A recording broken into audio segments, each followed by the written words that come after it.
Abby, grab your coat, sweetheart. It's time to go to Grandma's, Mommy shouts upstairs. Abby gently places her teacup down on the table, gets up from her chair, and slowly makes her way over to the closet, all the while her heart beating out of her chest. Should she tell them? Should she tell Mommy and Daddy what she found at Grandma's house? No, she couldn't tell them. She couldn't tell anyone, because if she did, then somebody might get hurt. And she had made a promise not to tell, and if there was one thing that Abby would never do, it was break a promise. 7-year-old Abby was a beautiful little girl. Her hair, the color of raspberries, was usually braided into 2 pigtails and tied at the ends with pretty little bows to match whatever she was wearing. Her blue eyes sparkled like 100 diamonds, and her plump, freckled, rosy red cheeks looked similar to a squirrel's that were stuffed full of acorns. She picks up her coat from the floor of her closet and puts it on, then snatches her teddy bear Honey from her bed on her way out the door. As she skips down the stairs, she grins at Mommy, revealing a wide gap where her front teeth should be. She doesn't want her to sense that something is wrong. The car ride over to Grandma's is pretty quiet. Abby sits in the back seat, silently turning the pages of one of her books that she left in the car. But she's not reading it. She's staring at the pictures on each page until they begin to blur and then fade away. Abby used to look forward to going over to Grandma's to spend time with her and Grandpa, until a few months ago when Grandpa passed away. Abby remembered that one day he was perfectly fine. He wasn't feeling well, but he had told Abby that all he needed was a little rest and he would be as good as new. Then a few days later, her parents told her that he had died. But why would they lie to her? Maybe they really didn't know. Or what if they were pretending, just like Grandma was?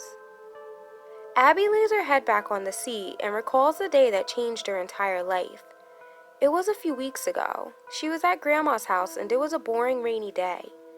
She had been sitting around all morning waiting for the rain to stop so that she could go outside to play, but as she sat there staring out the window, it didn't look like it was going to let up anytime soon.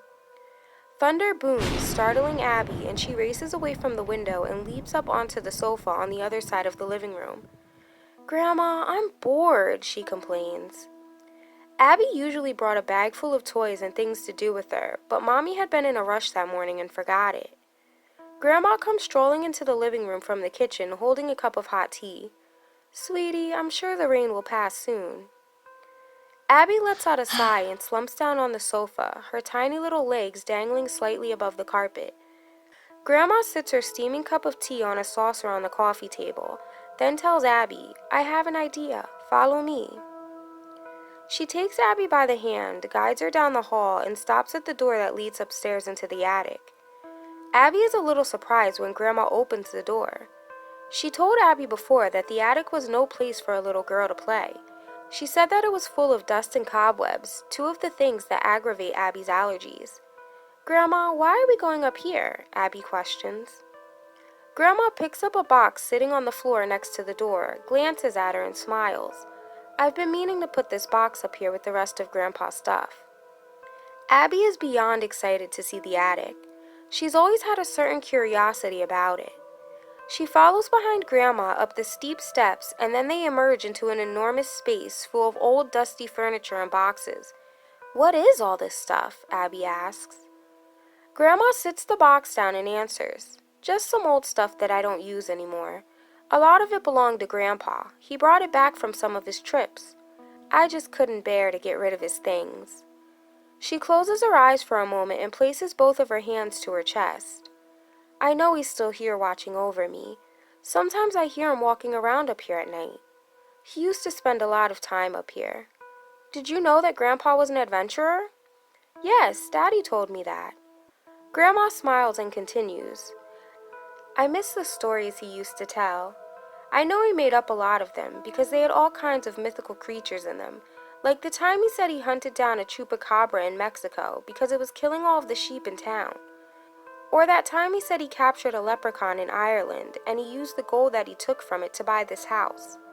I know those things aren't real, but they were still great stories."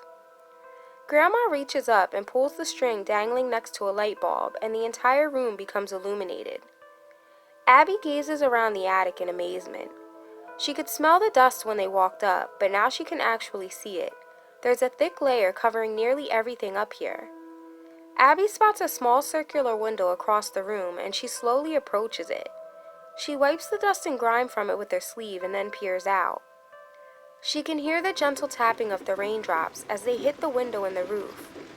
Abby liked rainy days. She didn't mind staying inside as long as she had something to do to keep her busy.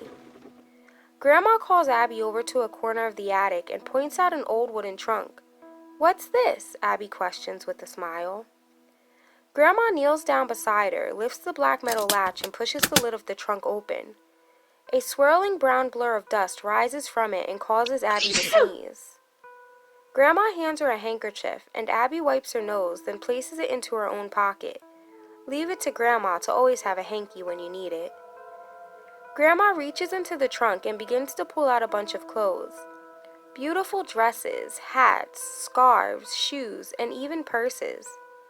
Just when Abby thinks the trunk is empty, Grandma reaches back in and picks up a little box. When she opens the box and it begins to play music, Abby realizes that it's a jewelry box. The tiny drawers are filled with earrings, necklaces, rings, and bracelets. Your grandpa was always finding unique and beautiful treasures on his trips, and then he would bring them back home to me. I ran out of places to put them all. That's why I started having to store them up here. Grandma takes off the necklace that she's wearing and shows it to Abby. "This is a special one. Your grandpa gave it to me after he returned from a trip to Cambodia. He told me to keep it with me always. I never could get the darn thing open though. I want you to have it. It will go good with the rest of the jewelry." Grandma lifts Abby's pigtails and fastens the clasp to the chain of the locket around her neck. Abby admires it for a moment, then reaches inside the jewelry box and starts rummaging through it. "You can play with anything you'd like out of here," Grandma tells Abby, pointing at the trunk. "Now I'm going to go back downstairs and finish my tea.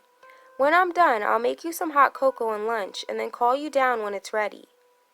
Abby doesn't reply. She's too enthralled with exploring the contents of the trunk, so Grandma leaves her alone to continue her exploring. After she's gone, Abby stands up and pulls a hot pink and black dress over her head. Then she steps into a pair of off-white heels and twirls around. Abby is over the moon. She finally has something fun to do on this dreary day. As she digs through Grandma's jewelry box, searching for the perfect earrings to go with the dress, she hears a soft tapping sound coming from somewhere in the attic. At first she thinks it's the rain hitting the house, but after hearing it again she realizes that it doesn't sound the same. Being the curious little girl that she is, she goes to investigate the sound.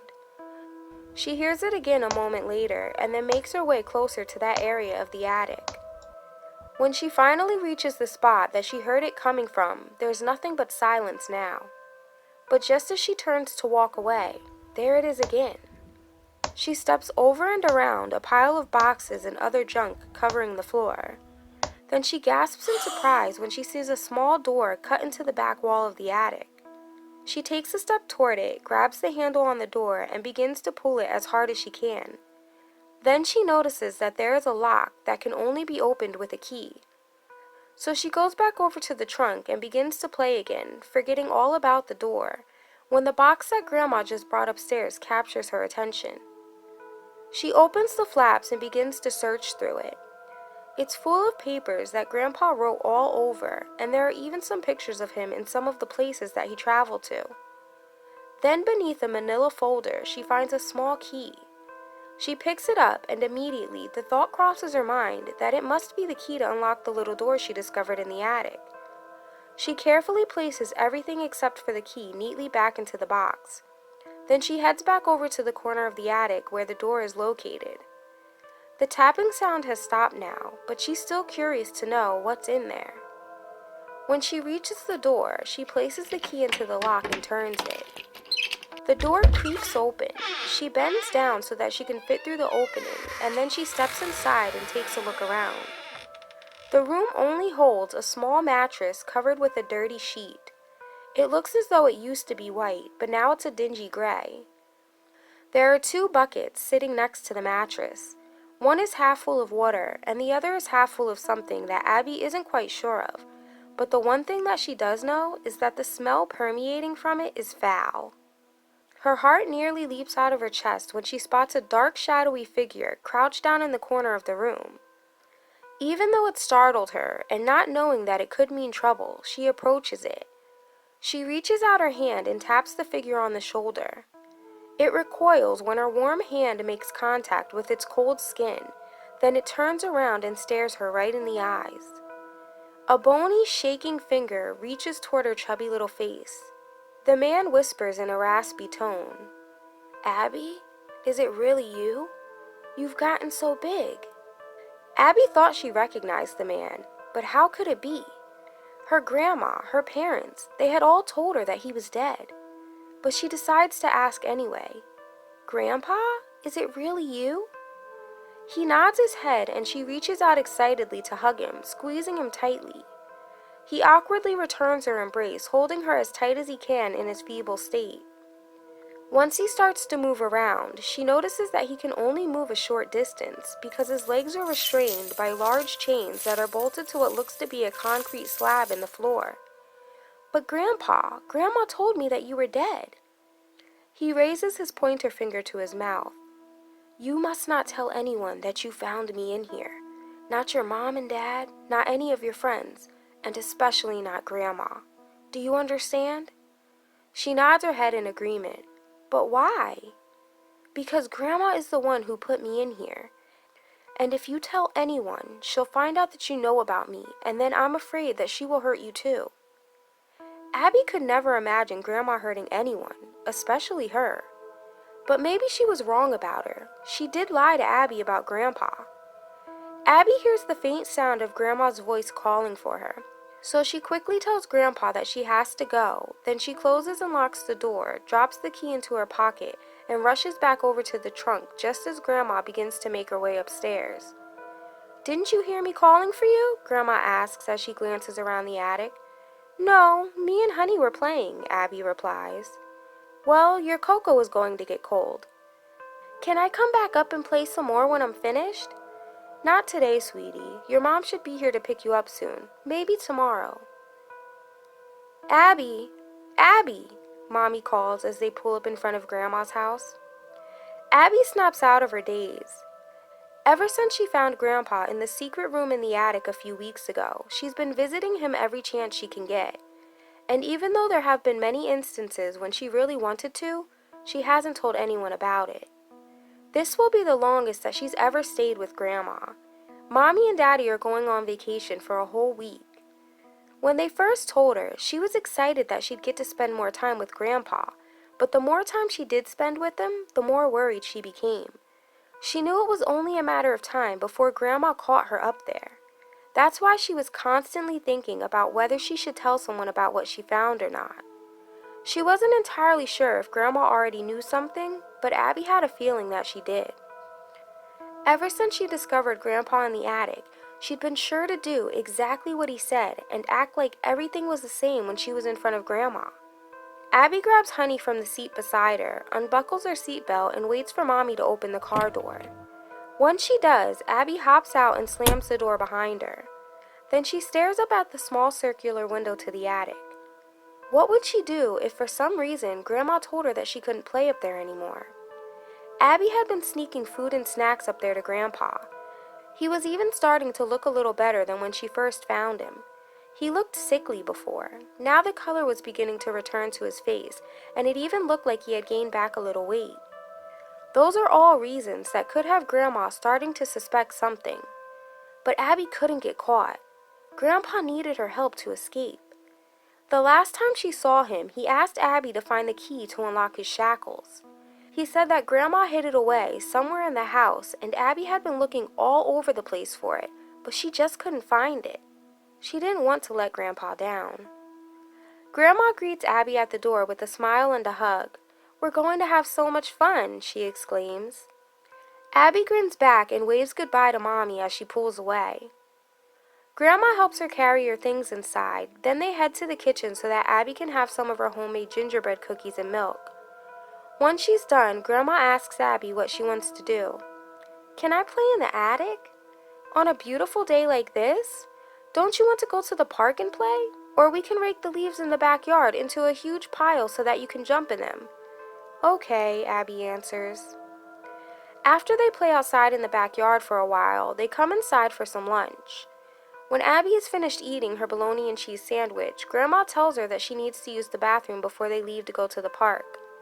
As soon as Grandma leaves the kitchen, Abby removes the lid from the cookie jar that's sitting in the center of the table, reaches inside, and grabs a handful of the gingerbread cookies. She stuffs them into her jacket pockets. They'll be a snack for Grandpa for later. What Abby doesn't realize is that Grandma is peeking around the corner, watching her. A moment later, Grandma returns and they leave for the park. Abby has a great time there. She even runs into one of her friends from school and they spend the day playing together. But even though she's having fun, she can't stop thinking about Grandpa. She can't wait to get back and give him the cookies that she stashed behind the plant in the hallway before they left. And what has got her really excited is that while she was running around playing at the park, she tripped and fell, and when she did, the locket that Grandma had given to her popped open. And when it did, a small key fell out into the wood chips. Abby has a feeling that it's the key she's been looking for, the one that Grandpa needs to escape. She shoves it safely into the pocket of her jeans. On the way home, Abby asks Grandma if she can play with the clothes in the trunk in the attic when they get back. "Aren't you tired, dear? You've been playing all day. I was thinking we could settle down and watch a movie." Abby tells Grandma she'd love to watch a movie, even though she'd rather not. When they arrive home, Abby changes into her pajamas and gets comfy on the sofa with Honey and Grandma. Abby starts to doze off during the movie, but is awakened by Grandma's thunderous snoring. She carefully and quietly gets up from the sofa, then tiptoes down the hallway and grabs the gingerbread cookies from her hiding spot. Then, she remembers the tuna salad that Grandma made for dinner. She thinks Grandpa would like some of that too, so she heads to the kitchen. It's still sitting in a bowl on the table. She peels back the plastic wrap and scoops 2 heaping spoonfuls into a plastic baggie, then creeps back down the hallway. She reaches the attic door and twists the knob, making sure to open it slowly to prevent it from creaking. When she makes it upstairs, she waits for a little while, playing with the things in the trunk, just in case Grandma woke up and heard her sneaking up there. When she hears the faint sound of Grandma's snores coming from the living room, she makes her way over to the secret door. She steps over and around the boxes blocking the door, something she had gotten used to doing over the last few weeks, and then unlocks it. She leaves the door standing wide open and makes her way inside. Grandpa is lying on the mattress, curled up in a ball, trying to stay warm. It had gotten colder over the last couple of weeks, and he had no blanket to cover up with. But it didn't matter. Tonight was going to be Grandpa's last night here. Abby was going to set him free. She steps onto the mattress and gently shakes his shoulder. When he turns around, she hands him the bag of tuna and he snatches it, opens it up, and then shoves the bag to his mouth. He pauses for a moment and then stares up at her. She's standing there with a smile on her face, patiently watching and waiting for him to finish. When he's done, he stuffs the bag beneath the mattress and looks back up at her. He jerks back suddenly when she sticks her hand out to wipe the tuna salad crumbs from his mustache and beard. Then she reaches into the pocket of her robe and pulls out the stack of gingerbread cookies and the key. She hands the cookies to him first, but Abby is confused when Grandpa gets an angry look on his face and then he scurries away from her. "What in the hell is that horrible smell?" he asks. "Grandpa, you love gingerbread cookies. They're your favorite." His eyes get big and wide and he says, "I just haven't had them in so long. I guess I forgot what they smelled like." "Did you forget what they taste like too?" Abby asks. Grandpa nods his head. "Here, have one," she says, handing him a cookie. "Maybe later, dear. What else have you got for me?" he questions, referring to her other hand that is still hidden behind her back. She pulls out the key and hands it to him excitedly. "Is this the one?" A toothless grin spreads across Grandpa's face. "Where did you find it?"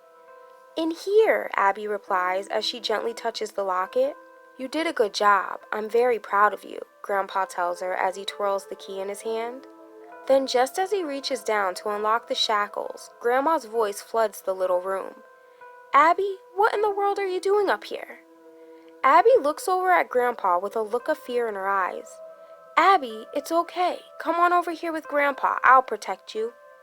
A shocked and surprised look crosses Grandma's face. Oh my God, Donald? Is that you? Then it quickly changes to fright and panic. No, it can't be. I sat at your bedside and held your hand while you had a heart attack. You died in my arms. We had a funeral and we buried you. Abby, get over here right now. That's not your grandpa. Abby, do you hear me? I said that isn't Grandpa, she screams. Then Abby hears her mumble under her breath. The trickster. Like she is remembering something from a long time ago. Then Grandma stares him right in the eyes. I know what you are, you trickster. I know all about you. He told me he watched over you to protect others from your insidious intent. But I never really understood what he meant by that. I just thought it was another one of his crazy stories. I knew I'd heard noises coming from up here in the attic at night, and it was you all along. Abby, don't listen to anything this thing tells you. All that spews from its mouth is lies. It is called a changeling. They can change their appearance to look like anyone. It's pretending to be your grandpa, but you know he passed away. Just then, it charges at Abby and nearly grabs a hold of her, but the chains and shackles jerk it back. Abby races over and clutches Grandma's hand. The changeling bends down and starts to mess with the chains. Abby begins to cry when she realizes what it's doing.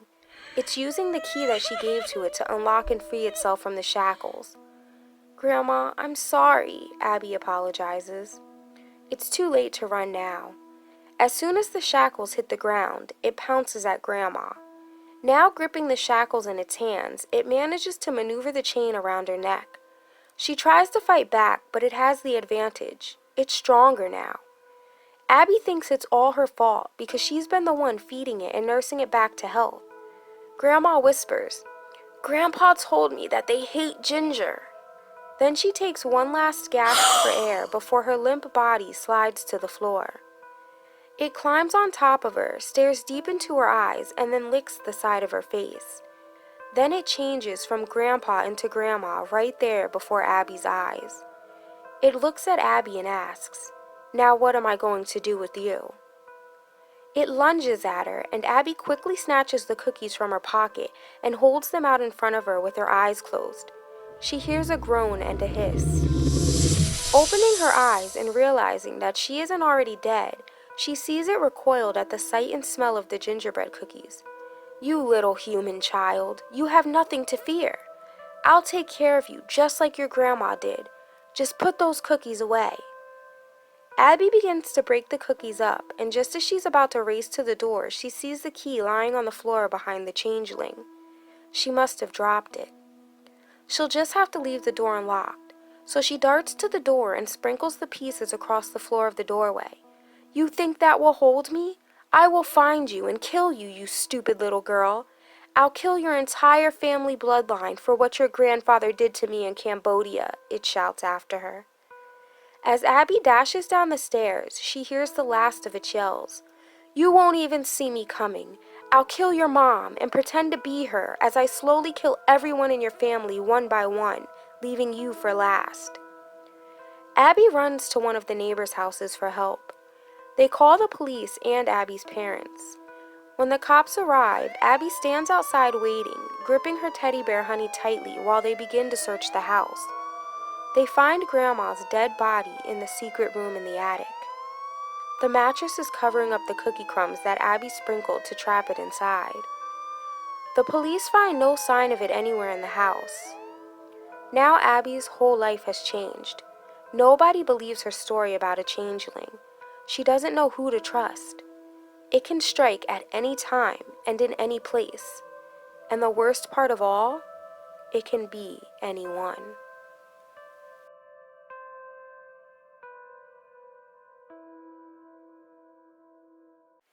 Don't forget to subscribe for new stories weekly. See you next time on Nina's Nightmares. Really? You're supposed to click the like button, not me. Ugh.